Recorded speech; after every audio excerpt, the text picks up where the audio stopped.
Hi, everyone. It's Lin Bouthillier from linbouthillier.com. I'm a certified trauma recovery coach, and I'd like to welcome you to another episode of my ongoing series entitled Monogamous at 13. Today's discussion, I'm just going to tell you right off the bat, you need to give yourself a little bit of self-care and make sure that you are anchored and grounded if you watch this video, because speaking about a trauma subject, I will be speaking for a little while today about some medical and emotional trauma and using it as kind of a teaching tool to help people to understand certain interrelated concepts related to trauma. So I have my Holy Stone. I have a little grounding tool here.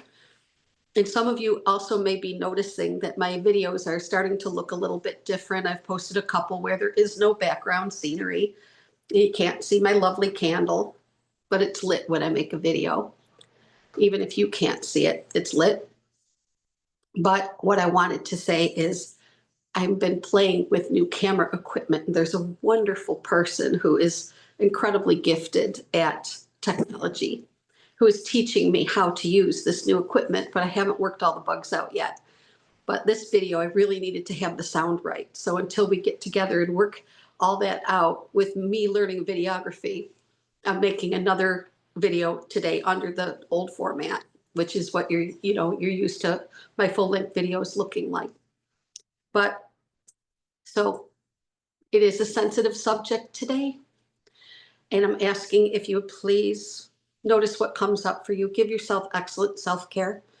If you stick around for the whole video, I'm not going to say anything horribly shocking or gory or traumatic in detail. But I'm trying to help people understand that sometimes our medical trauma is directly related to having crossed paths with a person who has little to no conscience.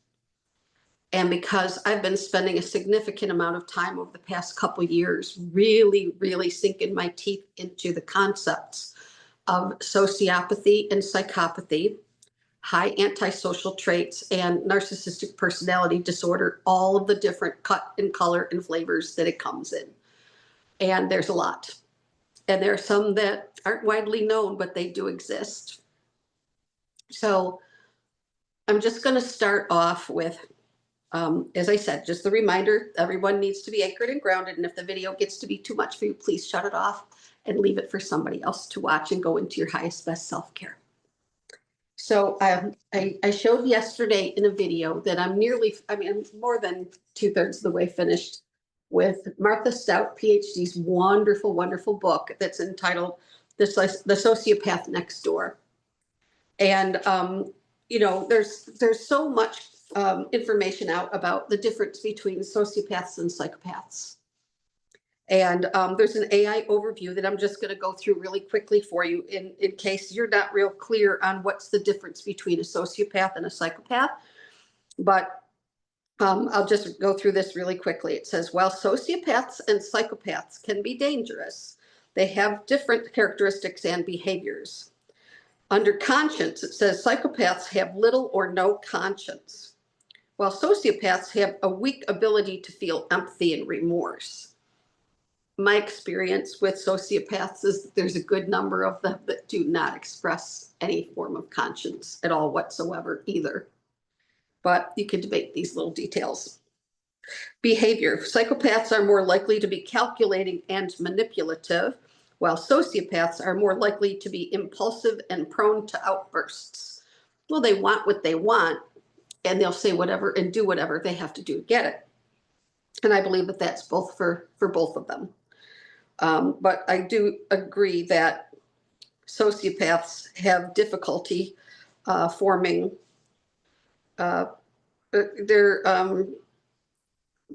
They seem to be driven by impulse a lot of the time. Okay. Under relationships, it says sociopaths have difficulty forming stable relationships, while psychopaths may use relationships for personal gain. I absolutely believe that they do form and maintain and hold on to relationships if that relationship can be exploited for to be able to keep them getting the supply of the things that they want for an extended period of time. And in my case, I've experienced people staying in relationship with me for decades because it was beneficial to them to get their needs met. And they'll keep the relationship, but you're not going to know everything that's going on during the relationship. They're great secret keepers. Social skills. Psychopaths are often well educated and can blend into society more effectively than sociopaths. I would agree with that. I think that there's plenty of proof and statistical material that shows that psychopaths have a tendency to gravitate towards, not all, okay, not all. There's never 100% general overwhelming rule on this, but psychopaths seem to gravitate towards having a degree in something or holding a prestigious position, something that will help them chameleon and camouflage into the role that they're playing. And, you know, in this particular book by Martha Stout, she's giving examples about people who are sociopaths, but they are absolutely holding lots of prestigious positions. And she gives an example of a beloved high school principal, a person who is a PhD psychologist, but she's really not. She's posing as one. Another person who became a really, really advanced CEO at a super young age, like in his early 30s, for a worldwide corporation and things like that. People who hold a job and they can hold on to a position, and they have oftentimes quite a following of people who find them to be reputable and respectable, and hold them in high esteem without having any awareness of what they actually do when no one's looking, or sometimes right out in the open, but hidden right out in the open. So social skills. Psychopaths are often well educated and can blend into society more effectively than sociopaths. And that's what I was just saying. They blend in. They know how to hide in hiding, and they know how to hide out in the open. Causes. Psychopathy may have genetic, biological, and psychological bases, while sociopathy may be more influenced by a person's social environment. It's the old nature versus nurture argument. But right at this point, I haven't been able to find any information that says that it's definitively either for either of these things. It seems to be psychopathy might have a little bit of an edge on it being genetically linked, but genetics is not the only factor. There's also environment, there's trauma, there's attachment theory, all those things. So, all right. So other characteristics of sociopaths and psychopaths include emotions. Sociopaths and psychopaths may feel few, if any, emotions, true emotion. They're excellent at mimicking emotion. They remind me of a catbird. When you sit in your backyard and you hear a catbird, and you have to wonder for a minute, is it a cat or is it a bird?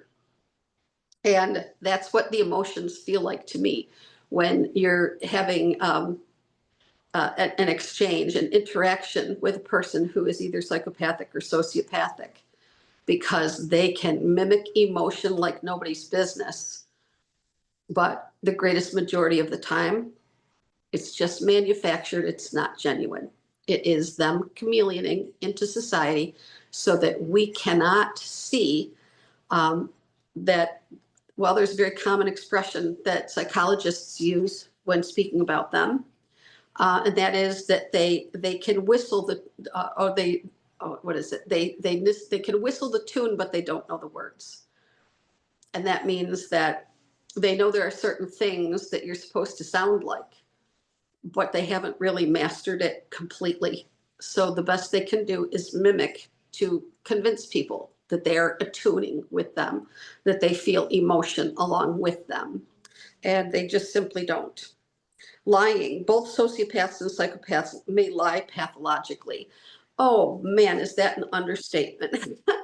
They lie like a rug. It's the truth. And I have had the experience of seeing that and being told by a person who is a severe chronic compulsive pathological liar who says, I literally can't tell when I'm lying. I can't tell. So I can't be held responsible for it because I don't know when I am. And I've heard that many, many times. And then other times when I've said that is absolutely false. There's no possible way that what you just said out loud to me could be true. And they say, yes, it is. Yes, it is. And they have such strong conviction that they absolutely appear to believe their own lies while they're lying. And it's so hard to tell whether or not you're being just straight up gaslighted about it, that they know they're lying and they're just trying to win on this and convince you and be the author of your own reality when they have no right to, or if they truly believe that they are not lying while they're lying. And that's what is one of the things that makes being bumped up against a sociopath or a psychopath so doggone uncomfortable, is because we can't get safety with a person who you absolutely cannot trust and who lies on a scale that will absolutely boggle your mind. Risk taking. Both sociopaths and psychopaths may be risk takers. I know that they're extremely easily bored, both of them, both types. They absolutely cannot stand to have to sit around doing nothing with no payoff for them in any way.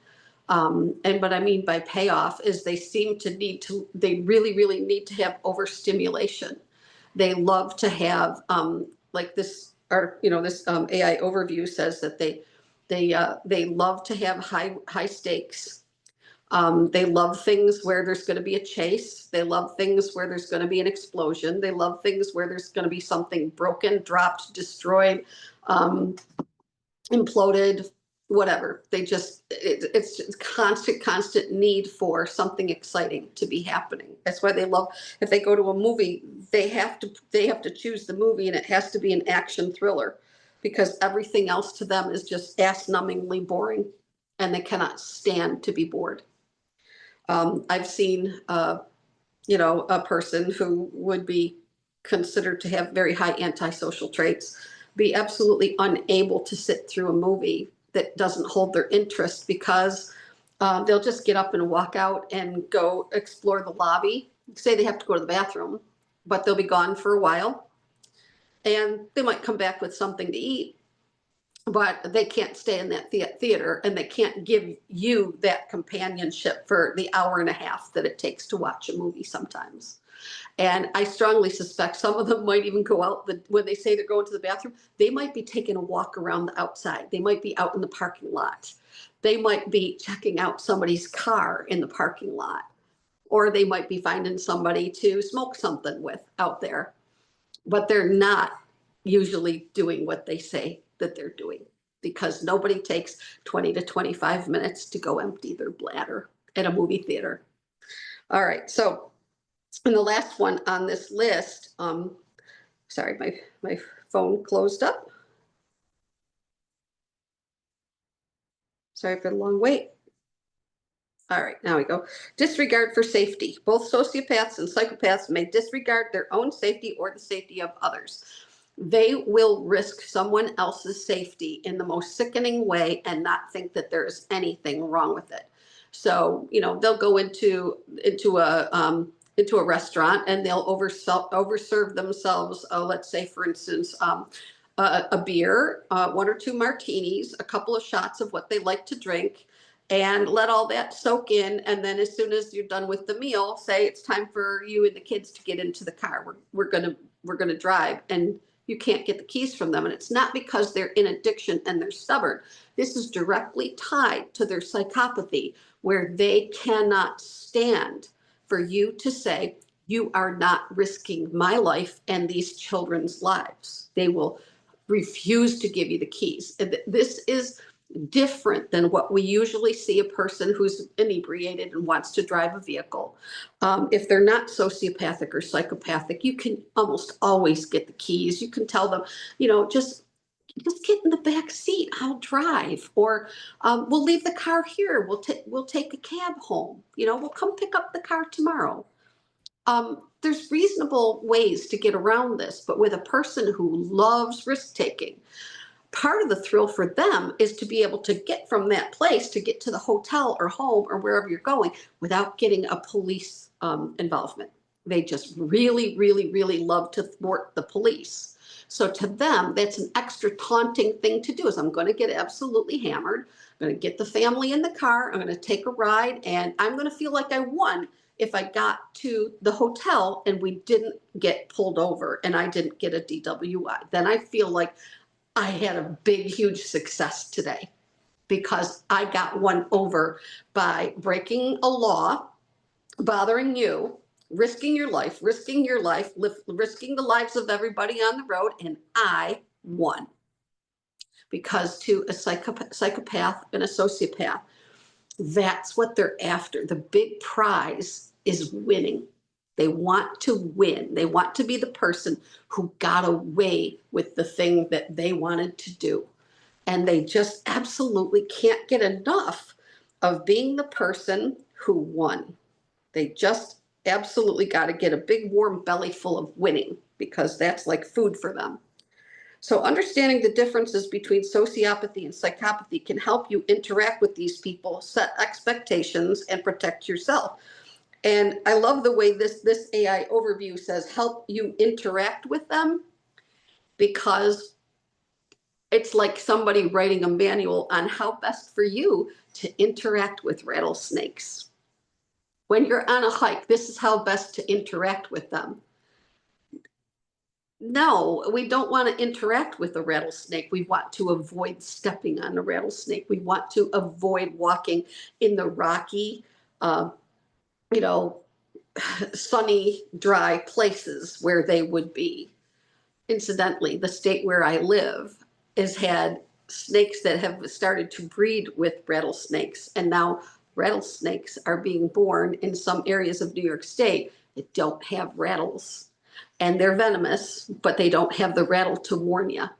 And I forget what they've mixed with. I don't know if it's copperheads or something like that, but it's been going on for quite some time. It's nothing new, but it always cracks me up when I see that a resource is saying that, you just want this information so that you can interact more safely with these people. All of the best, most reliable information tells us the minute the light goes on for us and we recognize that we are in a relationship with, or we're dealing with, or working for, or in some capacity in a relationship of any type with a person with high antisocial traits, which is just the most common way to the all-encompassing language that means they could be psychopathic, they could be sociopathic, they could be highly, highly narcissistic, but we just refer to it as high antisocial traits because it means that they don't feel empathy. They have a low ability to feel, to manufacture, to express empathy. They have really low emotional intelligence and emotional literacy, meaning they can't look you in the eyes and truly connect with you on your level. They cannot do it, and they will not do it. And then they have the conscience factor, where some people say, well, a sociopath might have some conscience, but it's impaired. A psychopath has none. They literally do not possess a working conscience. And then there is the factor of remorse with all people with high antisocial traits. They just have almost either a rudimentary, barely developed ability to feel and express remorse for what they do, or they have zero ability to feel or express remorse for what they do, for what they say, for what they believe, for how they treat other people. Well, what does all of this have to do now? I'm going to kind of sashay into the next part of this. What does all of this have to do with medical trauma? Well, instead of giving you a wordy explanation, I'm going to tell you a story. And with the beginning part of this video that you've heard, now you will be able to understand part of my medical trauma that helped me to understand really much more clearly about what happened to me when I had to have shoulder reconstruction on my right shoulder. So I was in an accident, as many of you know from my videos. I was in a high-speed crash on my way to work. It ended my career on Halloween 2015. And just months later, in February, the pain in my shoulder was so bad. My shoulder was malfunctioning so badly. I knew something terrible had happened in it. The day of the accident, I knew right away my shoulder was badly injured. But it didn't appear broken on an x-ray. And they didn't do a CAT scan at the hospital. They only did x-rays. So they discharged me saying, well, you've got broken ribs number 6 and 7, and you've got soft tissue damage. That's why you hurt so bad. But in a couple of weeks, you'll be feeling better and you'll be okay. They wrote me out of work for a week. It took me 6 weeks of calling up, going to see in the office, having office visits, and then calling for 6 weeks. My primary doctor, I told her, I can't ride in a car without having an emesis bag because the grinding in my sternum is so severe. The pain is so severe. I can feel bone on bone grinding right in the center of my chest. The airbag deployed in my accident. My ribs and the front of 6 and 7 were broken, right where they attached to the sternum. They were broken. But they didn't catch the sternal fracture. So I became a squeaky wheel, and I kept on asking my doctor, could you please just send me for a CT so I can know for sure if this is broken? Because if it is broken, we have a little piece at the bottom of our sternum right in front. If you put your finger, if you do CPR on somebody where you put your fingers and you measure that little bendable piece at the end that's kind of free floating, that's called the xiphoid process. And I was worried that my xiphoid process had broken off because after the fracture and you're out of the hospital, they sent you home. You were only there for a few hours. During the time when you're recovering, it could actually fracture more. You could actually have it break off, and it's not going to be in the images that they took the first day. So I was afraid of that happening. I was afraid it would have to be wired back on. And it's not a super involved surgery, but it is done under general anesthesia, and it needs to be done. That piece needs to be there, functioning the way it's intended to. But I couldn't get my doctor to listen, no matter how much I told her, no matter how much I told her staff. Finally, when I called the last time, she hung up on me. But before she did, she said, "You're just a drug seeker. You're trying to get on opiate pain medication. I will not stand for this. And I don't want to hear from you one more time about this." And so I was not willing to take that as an answer. And I drove to the office, and I walked up to the window, and I said, "I don't have an appointment. I want a prescription for a CAT scan for my sternum. And I'm going to wait in the waiting room until I receive it. If I don't receive it, then I'm going to officially withdraw as patient from your practice. I will not be back again.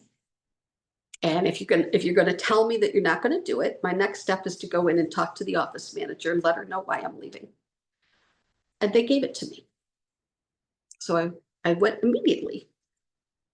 I walked in, I had a short wait, went to a place, and I had a CAT scan done.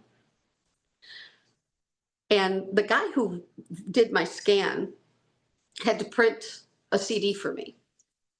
And he came out in the waiting room like 20 minutes after I was finished, and he had a frowny face like this. He goes, "I'm so sorry you've been through this." And I knew right away I was fractured.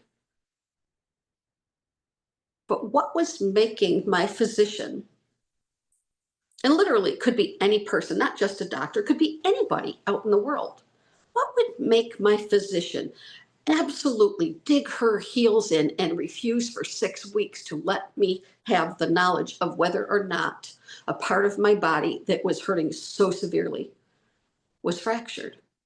What would cause a human being to do that? Well, let's take that apart for just a second.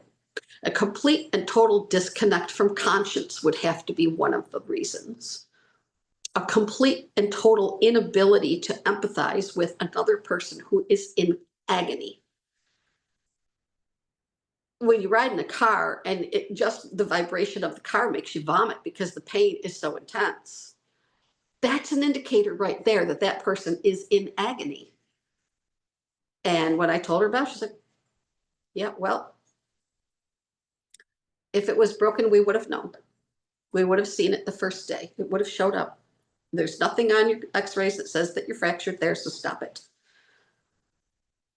And that belief that you are not to be heard, you are not to be listened to, you are to be disrespected, you're to be kind of mocked and gaslit and ridiculed, and it just feels like a betrayal.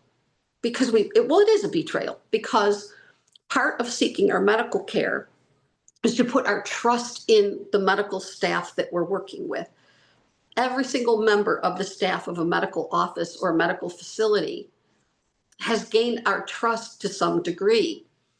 And every single time that somebody is in a position where we need to trust them and they should be trustworthy, every single one of us has the right to get our medical care and our mental health care in a place with a person and a full complement of staff, if that's the type of business it is, that is trustworthy, abides by the law, does what they're supposed to, and does not do what they're not supposed to.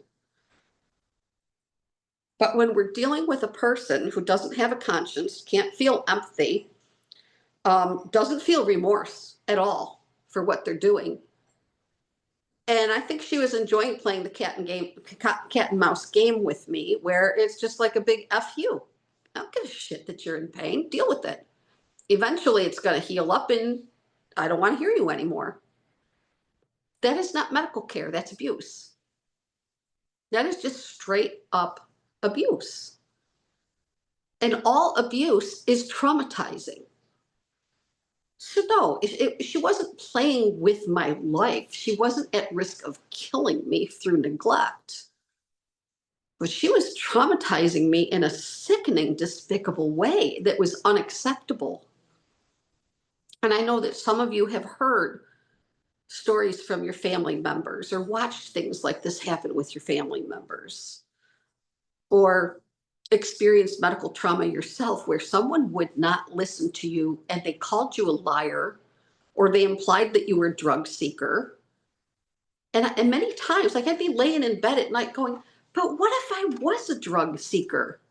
Even if I was going to that kind of lengths to get opiate pain medication, if that's what I was doing, isn't that also some kind of a cry for help? And wouldn't that doctor, who was my primary physician, take some form of interest in having me come into the office so she can talk to me and find out, why are you wanting so much to be on opiate pain medication?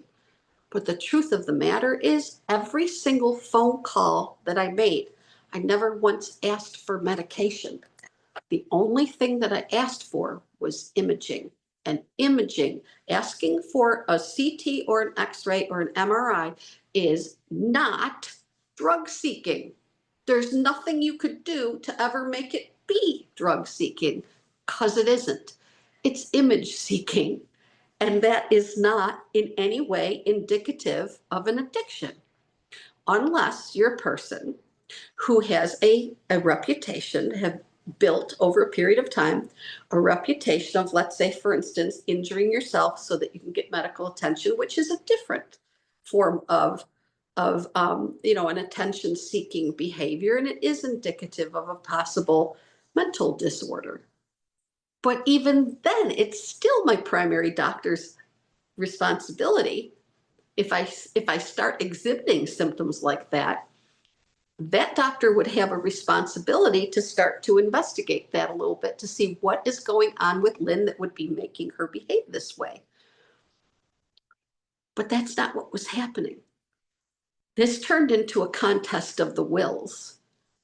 And the doctor, the physician, primary physician, was absolutely heels dug in, 100% certain that she was going to win.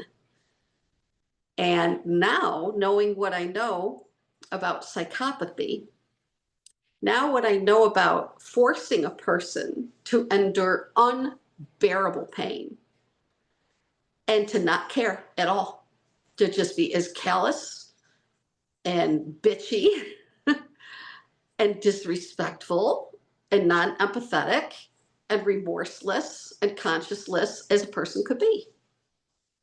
And she had no problem with it.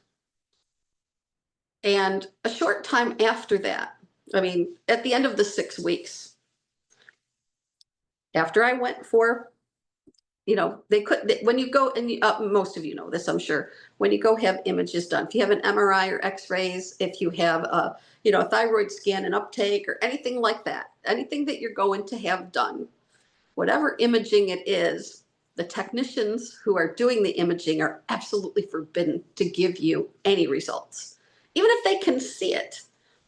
I had a relative of mine that was doing my ultrasound. She's a close relative of mine.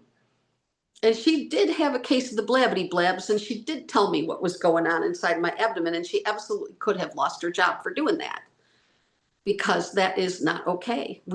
I worked in a hospital. Many of you have worked in healthcare. We get let go. It is a fireable offense if you tell a person the results of their medical test and you are not authorized to be a person. It takes a radiologist to read an MRI, an X-ray. You cannot have the technician telling something that is out of their scope of practice, and they could absolutely do horrendous harm to a human being by giving them inaccurate information that they're not qualified to give. But when I got my results, and the technician could not tell me, but he made the frowny face, which was his way of telling me, yeah, honey, you got a fracture. But he couldn't say it or he'd lose his job, but I knew.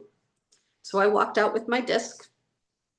And the report went to the physician, my primary doctor, who held off for 6 weeks giving me this care. But when she called me, their office closed on a Friday evening at 6 p.m. She called me at about 3 minutes to 6. And when I answered the phone, she said my name, and she said this: you have a fractured sternum. I sent a prescription to your pharmacy. Click. That's it. You have a fractured sternum. I sent a prescription to your pharmacy. Just like that. Not another syllable. And when I hung up, naturally, of course, after everything that she put me through, the only thing I had to say, I just slammed the phone down and said, well, fuck you. Yeah, fuck you. How dare you? But that's where what the intersection of medical trauma and dealing with a person of high antisocial traits, a psychopath, a sociopath, an extremely narcissistic person, a person who is personality disordered, a person who might have oppositional defiant disorder, a person who might have comorbidity with multiple different types of personality disorder, and that does happen. But when we have that where it's perpendicular, where one is meeting with the other, we've got traumatization, which simply means we're being stressed.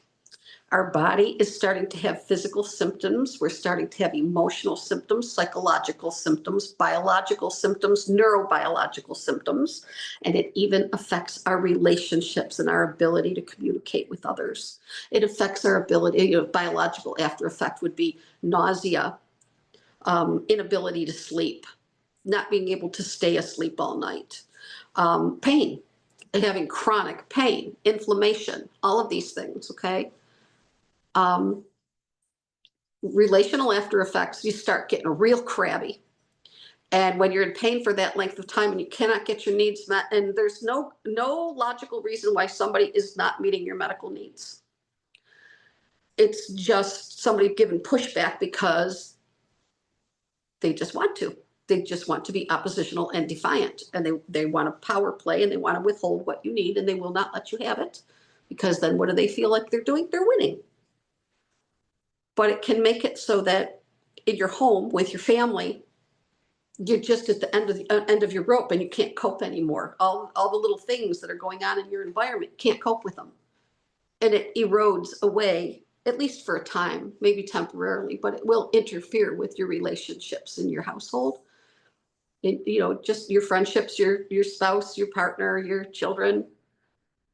It can really, really make things tense for a while. And then people start to wonder if you're having some sort of a breakdown.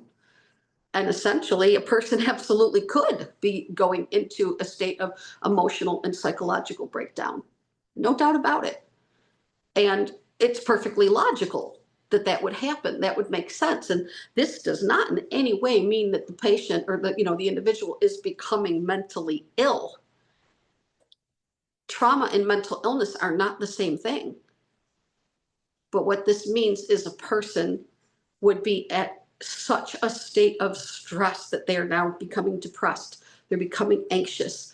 They're becoming sick. They begin to develop inflammation in the body. They'll begin to have possible joint pain. They could begin to be having just all different types of symptoms. That, the 5 different ways, all the 5 different ways: emotional, biological, neurobiological, relational, and psychological after effects of trauma.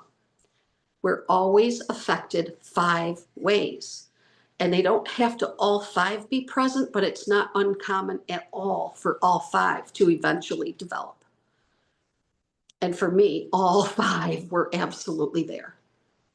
By the time I had gone through months and at the 6-week mark, I never needed to have any kind of surgery to reattach my xiphoid process. That wasn't necessary. It didn't happen. My fracture was higher than that. But then, all of this happened from throughout the month of November into the beginning of December of 2015. But then, after that was resolved, what kept getting worse and worse was the right shoulder. And I ended up having to have multiple visits and had an MRI and having, all of the stuff that you have to go through when you find out that you've got a torn rotator cuff. And I had 3 tendons in my shoulder that got ruined from a really high speed crash, super bad impact. I was hit on the right side and it just blew up my shoulder. Never had any shoulder trouble before that. But I had a really crappy experience because I had round number 2 with a doctor, a completely different, a specialist, a doctor who did not have a conscience.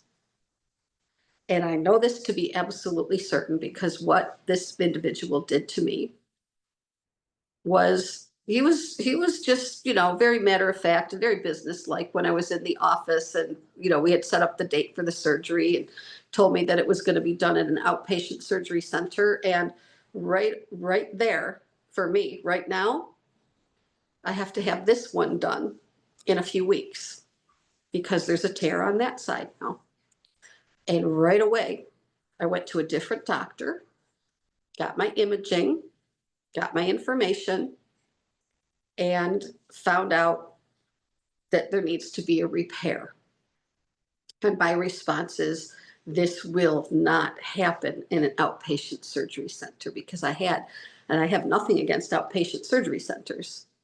I truly don't.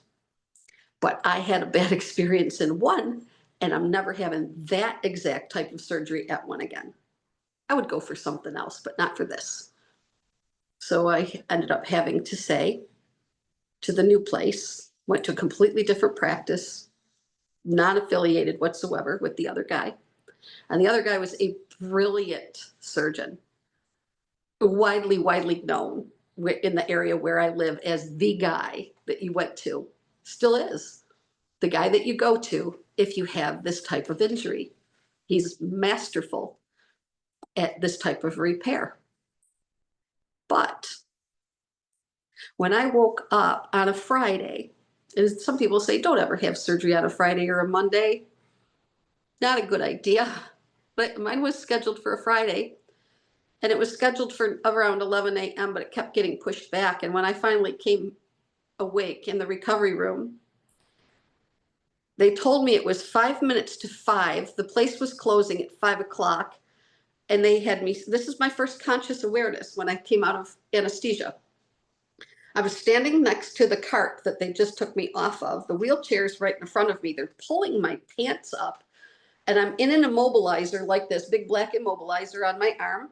And they turned me and shoved me down into the wheelchair, and the double doors swing open. And who comes in? But it's the surgeon that just did my surgery. And he says to me, Lynn, who the hell is, and he says a first name and last name, that prescribed you opiate pain medication a couple months ago? And why the hell didn't you tell me about that medicine before I did this surgery? And I said, that's my dentist. And I was going on an anniversary trip with my spouse all the way to California. And I had a root canal. And the week between when they start the root canal and when they finish it, I developed an infection and my face was like out to here. And they gave me 2 medications, a very strong antibiotic and like a week worth of Lortab, so that I could still go to Disneyland in California and go enjoy my 30th anniversary with my spouse. My dentist wanted me to still be able to go. And she said, a couple days on this medication, you'll be fine. Go on the trip. You'll have a good time. I don't want you to miss it because of this.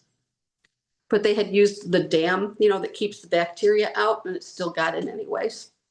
But here I am, so groggy, and I'm trying to explain. I'm like, mouth is so dry, and my eyes aren't open all the way, and I'm trying to explain this to this doctor who's just bellowing at me. And he said, I'll never forget what he said. He said, well, if I had known about, he said, if you had told me, if you'd been honest and told me that you had been on opiate pain medication in recent months, he said, then I would help you out. But since you concealed it from me, you're going home and taking Tylenol for this.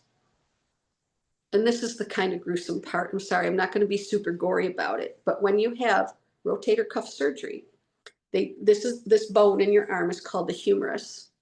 And they drill holes all the way through your humerus.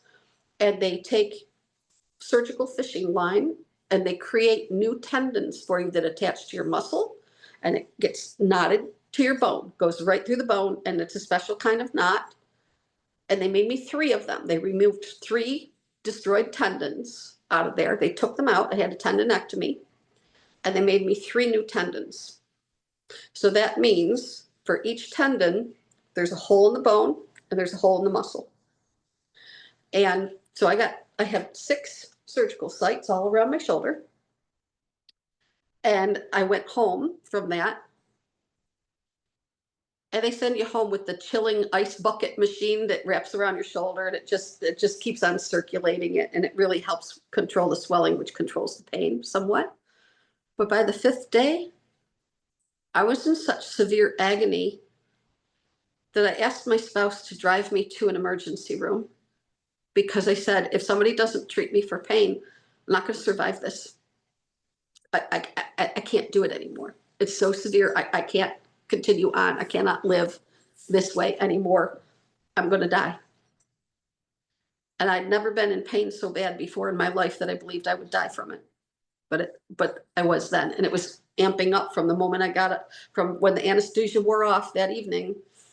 For 5 days, it just kept getting worse and worse and worse and worse. And Tylenol and ibuprofen did nothing for it. I wasn't supposed to take ibuprofen because then you have the bleeding risk, because it's a blood thinner. So I asked my husband, he was home, he was off work, and I said, could you please drive me to the hospital, because if somebody doesn't give me some pain, I need a shot of Dilaudid right now just so I can hang on. And he said, I was going to do something else right now. I said, you got to be kidding me. I'm not allowed to drive. I can't drive for 2 months until I get cleared by the surgeon and the physical therapist to be able to drive. It's going to be 2 to 3 months before I can drive a vehicle. And 5 days post-op, I am not supposed to be driving a vehicle. And he said, well, I don't know what to tell you. You know, I was gonna, I don't know, it was like I was gonna snow blow the driveway or some stupid thing that he said to me. And he said, so you're gonna have to take yourself. Yeah. And I'm sure right now you're saying, okay, you were just speaking about no conscience, no empathy, lack of remorse, inability to feel or express remorse, inability to care if someone else is in severe pain, which is empathy, okay? No empathy, no working ability to attune or connect to somebody who is feeling that horrendously bad, and risking my life, because if I got in an accident, I would be having to go and have that surgery repaired. That's why you can't drive. You're not even supposed to be walking unassisted until they tell you. Because if you have a fall on the ground, you're going back to surgery, and they're going to have to open that up, and they're going to have to probably make repairs. And so you have to be extremely limited and careful in what you do for the first few weeks, couple months actually. And this person's telling me, no, sorry, you're going to have to drive yourself. And I can tell you that, again, I was dealing with high antisocial traits, but I didn't know the name for it then. It is agonizingly traumatizing to go through that. And the betrayal that you feel when somebody absolutely cannot care how bad your suffering is. They just don't care that you've been through an excruciating medical trauma. And it's not over. It's amping up. It's still continuing to get worse. It's not leveling off and coming back down the other side. It's actually continuing to get worse. And now they're contributing to the horror of what you're experiencing. So I drove myself to a hospital, and it took me about 25 minutes to get there. And I walked in and I told them at the triage, you know, at the front desk, exactly what had happened to me, why I was there, who my surgeon was, how many days post-op I was. And they just said, sit down, we're going to get you in as soon as we can. And it was almost time, you know, it was getting close. I've been there like maybe half an hour or so. I knew it wouldn't be too much longer. Place was not being slammed at the time. And I had been an emergency room worker for years. So I knew, you know, I knew what it would look like if it was an out of control situation and with backed up patients waiting to be seen. But what ended up happening is I'm sitting there about 25 minutes or half an hour or so. And all of a sudden, my partner, my spouse, walks in and plops down in the seat next to me. He forced me to drive myself there. And then he gets in his vehicle and shows up. I said, what are you doing here? He said, well, I thought I should come and help you. I said, I asked you to drive me. You refused to drive me. Why are you here? And he said, well, I was just curious to see what they were going to do for you. And I said, you know, we made an agreement years and years ago that we don't smoke anymore, and I can smell cigarettes on your breath. And I'd like to know, when did you start smoking again? And he said, I haven't been smoking. I said, you smell like you've just had a cigarette seconds ago. And he said, no, I didn't. Something must be wrong with your nose. And there's that complete detachment from conscience, the immediate lying, the immediate gaslighting, and trying to bend your reality to make you believe something that isn't true so that they don't have to have a consequence for lying, for betraying, for breaking a promise, for reneging on a deal, because we quit the same day. We quit smoking the same day in 1997 and shook hands on it. We are never going to poison ourselves like that ever again. And we'll be each other's support, and we're going to get through this, and we will never, ever, ever poison our bodies with tobacco products again. I was the person who promised and meant it. That person was the person who lied out the hole between their nose and their chin, as usual. But I had believed it because I wanted to believe it. So while I'm having a severe medical trauma, my spouse drives, like 23 miles from the house to where I am to torment me in the waiting room by gaslighting me and lying to me and essentially fucking with my brain and my reality while I'm having the worst moments of my entire life. And I've had a few other moments in my life that were equally as bad as that, but it was pretty bad. So I shut down. I just shut down. I just sat there and I said, you have to go. You forced me to come here and handle this myself. Well, I'm handling it myself. I'm here. Get out. And he said, no. They said, you have to leave now. I don't want you here. And he said, I'm here and I'm not leaving and you can't get rid of me. And I said, well, there's a security guard over there behind that window. I absolutely can get him to get rid of you. And he said, no, you can't. And then they called my name. And what did he do? When they called my name, he stood right up and followed me right in there. They got my vitals. They put me in a room, got me in a bed really quickly. I had a consult with a couple of physicians that came in. They said, we're absolutely going to treat your pain right now. You're going to plan on being here for a few hours. We're going to get your pain under control. And all we want, your blood pressure is like almost 200. It was like 200 over 100, right around there. They said, you're actually at risk right now because your pain is so high. So we don't want you stroking out. We're just going to get you comfortable. And your job is to just relax in the bed, no TV on. You just let the pain medicine work and let us take care of you. And my spouse is sitting there. And what do you think? Of course, he has to do after they say that. He's got to have the TV on. Got to put the TV on because the doctor said that I need to have no TV on. Contrary. This is oppositional defiance.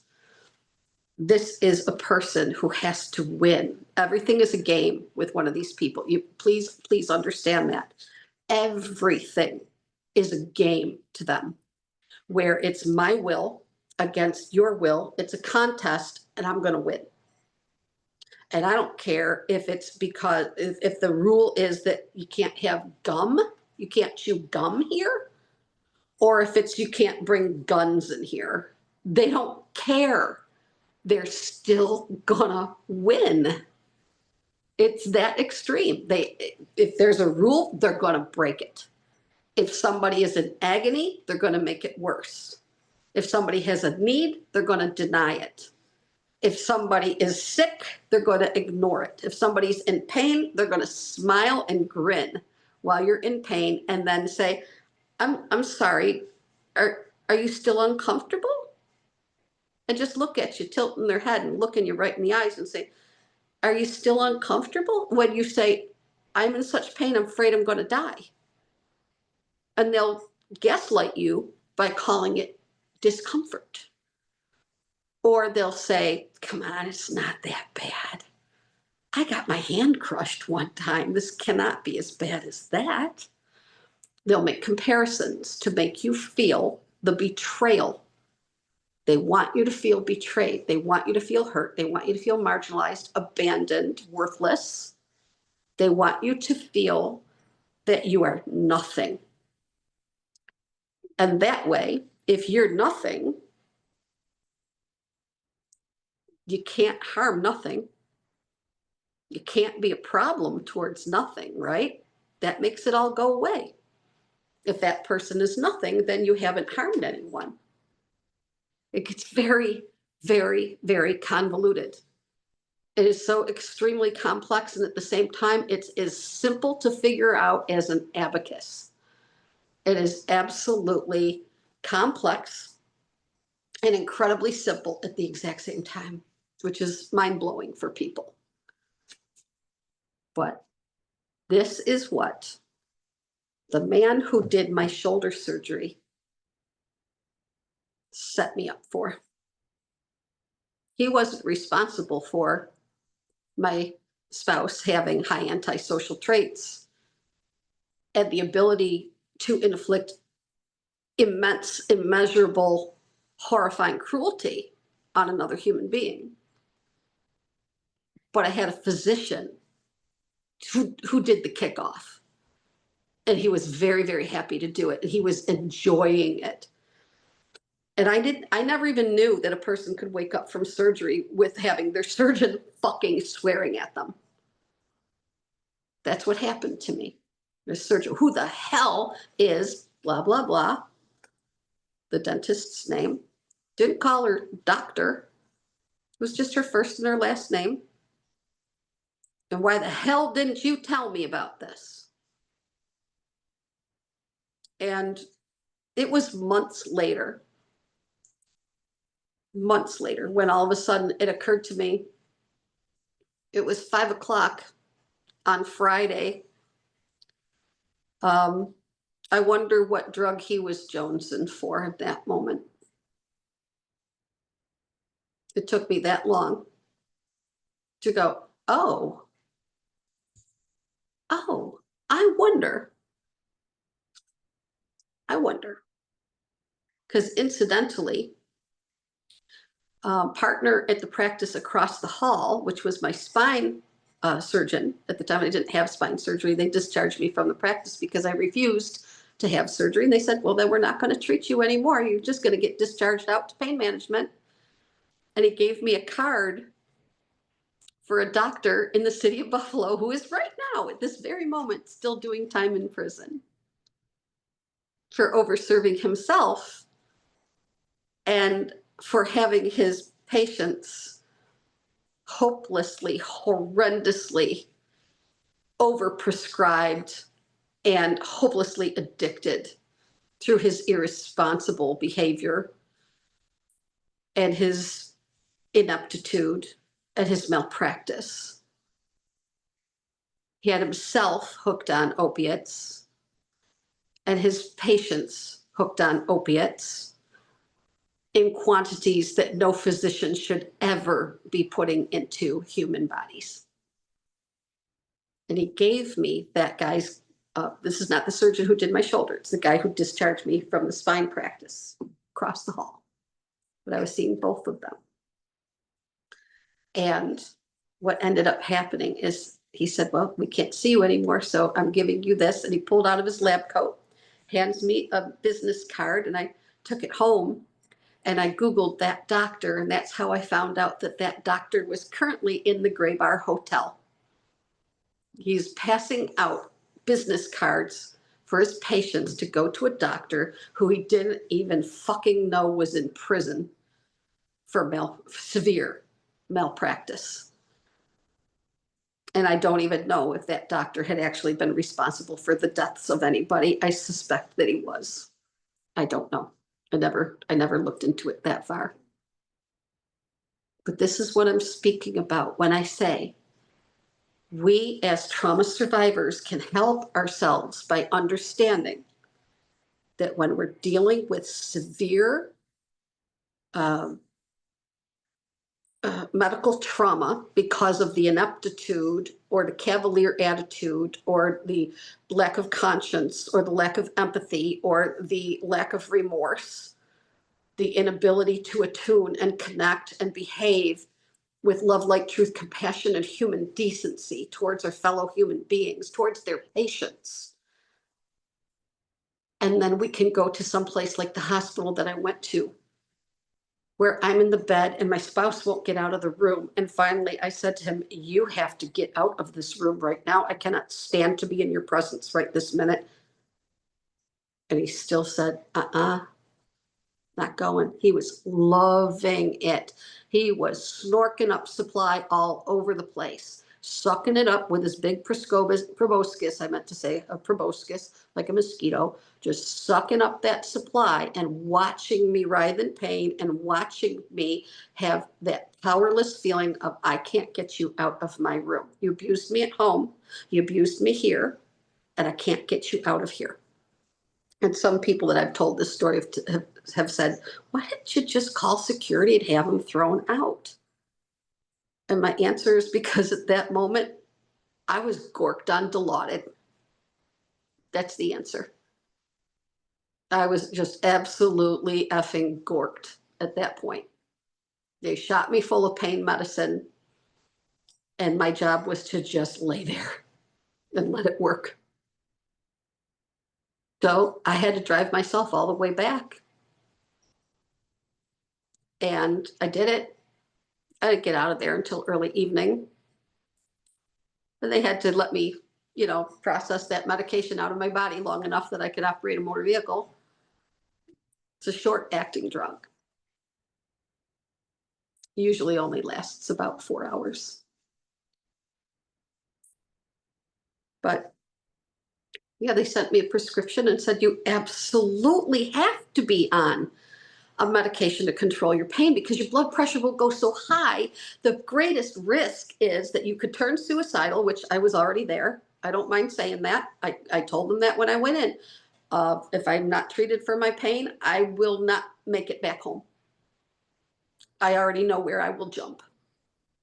And I'm not advocating for suicide. I'm saying when we are severely traumatized, we can know what this would end like. We can just already know that.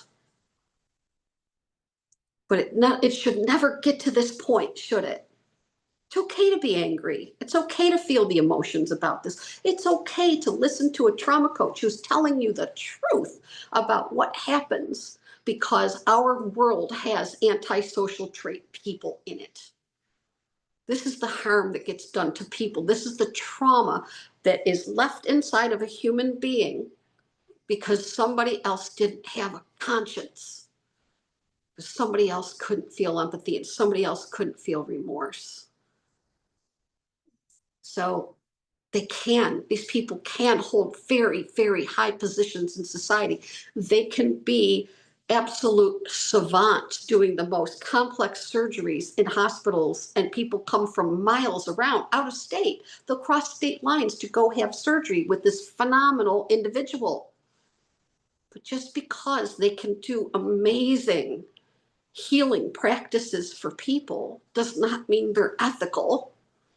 Gosh, we want to believe that they are. We want so desperately inside of us for them to be just like us. I want a practitioner who is love, light, truth, and compassion and human decency just like me. I want a person who could not live with themselves if they intentionally caused suffering for another human being. I want somebody, and I did when I was a kid. I did rotten things to my siblings when I was a kid. I did rotten things as an adolescent and as a young adult. But there's a difference. We all make mistakes and we all do thoughtless things and we all lie and we all deceive and we do things that we shouldn't do. But what we're really talking about here is the long-term patterns, not the one-offs, not the things we do when we're going through a thing. It's our true character. It's who and what we really, truly are. The essence of a human being. Who are we? What do we do to other human beings? And what is our limit for what we would tolerate? And what's our limit for what we would ever inflict on another? And so I really wanted to share with you today parts of my story.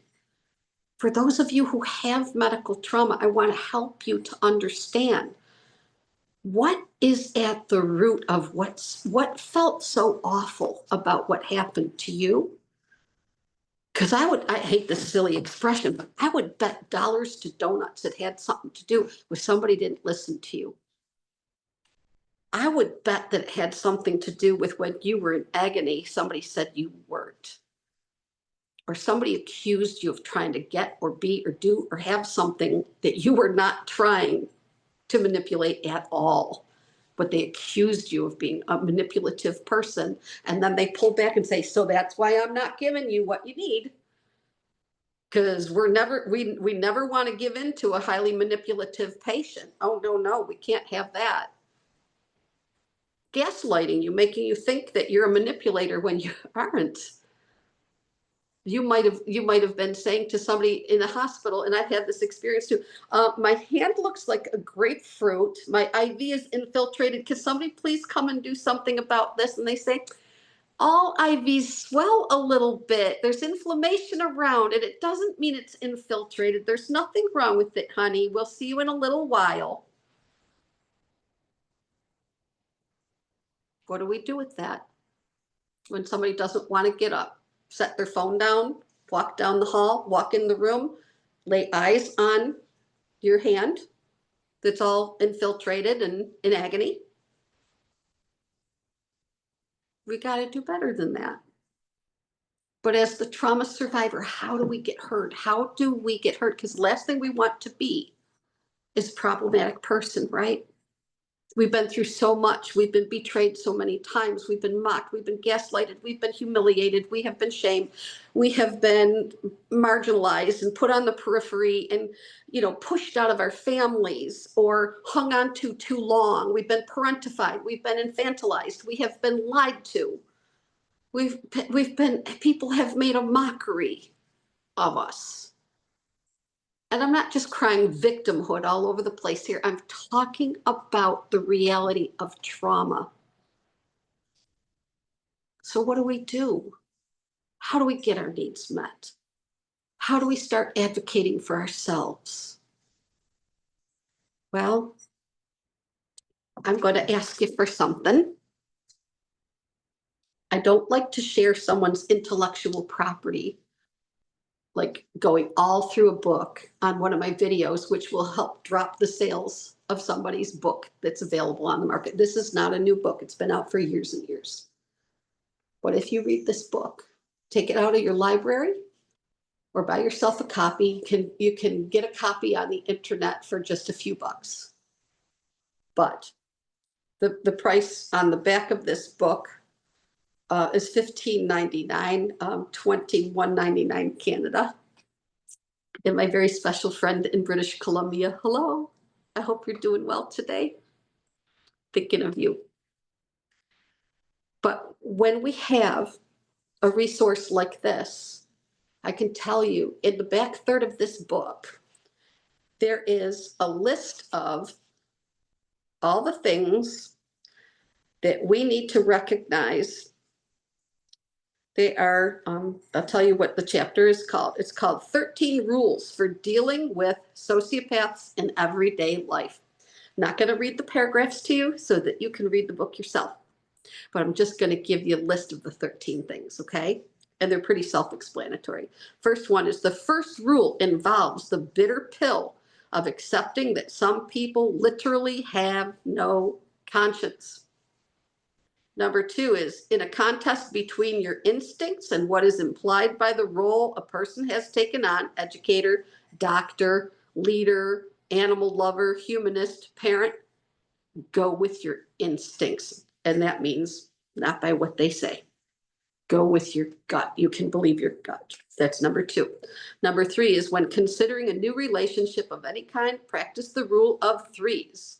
Regarding the claims and promises a person makes and the responsibilities he or she has. Make the rule of three your personal policy.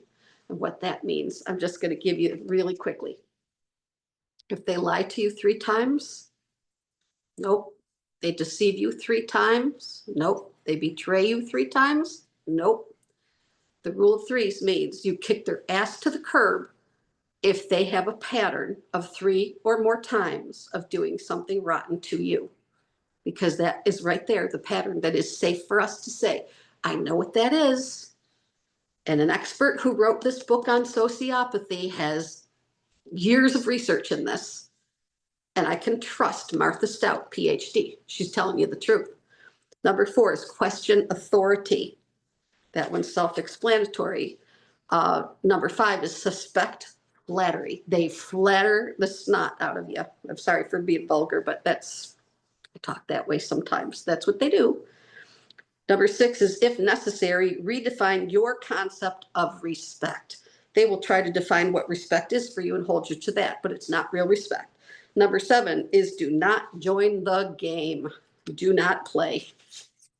Number 8 is the best way to protect yourself from a sociopath is to avoid them, to refuse any kind of contact or communication. I'm terrible at that. That's why I was with somebody for, till I was 58 years old. I was not good at letting go. And I don't shame myself. No. There's no point in doing that. We can have love and compassion for ourselves if we stayed too long, if we couldn't see the signs.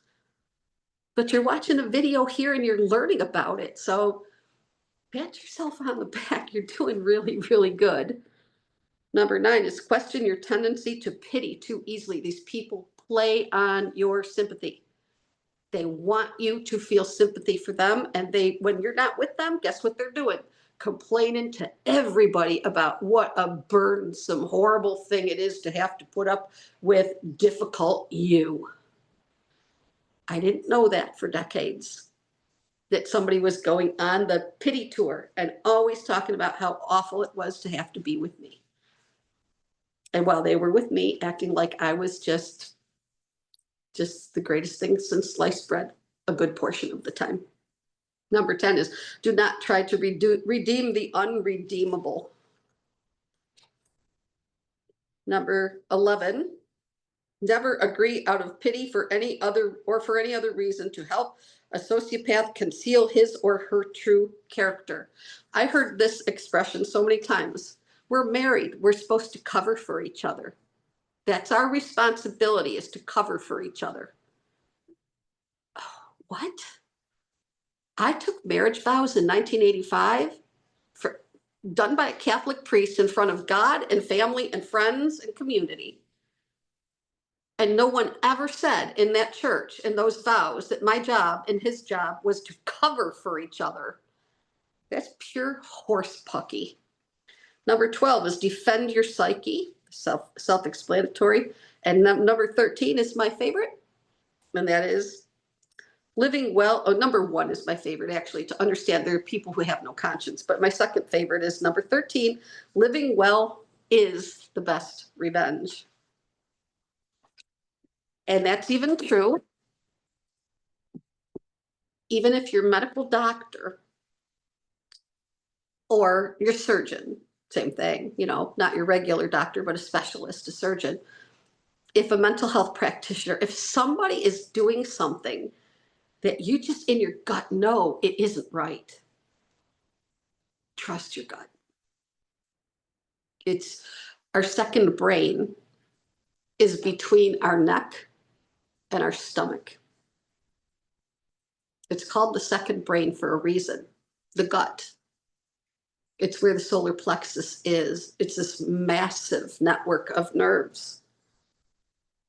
And we have something in our body. It's called the autonomic nervous system. We've got a central nervous system. We have a peripheral nervous system, all the nerves throughout the body, but we have one that's hardly ever talked about, and it's called the enteric nervous system. It's all through our middle. Enteric means eating. It means taking in nutrition. So all throughout our digestive system is this immense, massive network of nerves. It's also part of the second brain. It's another name for it. The enteric nervous system and the second brain. It's all through our middle. And when you get that feeling that we call, I had that gut feeling. I had that feeling in the pit of my stomach. This trauma coach is telling you can listen to that. It's safe to listen to that. It will guide you. You can trust it. It is almost never wrong. So I'll leave it there for today. I know this video ran really long. I appreciate so much that you were here. I hope that this helped you learn something about trauma and about yourself and about people in your community, about your own health care, and the best way that you can advocate for yourself, because you're so totally worth it. You are to be believed. Your trauma is real. Your experiences are real. And I'm in school right now with an amazing program out of London, UK, to become a hypnotherapist.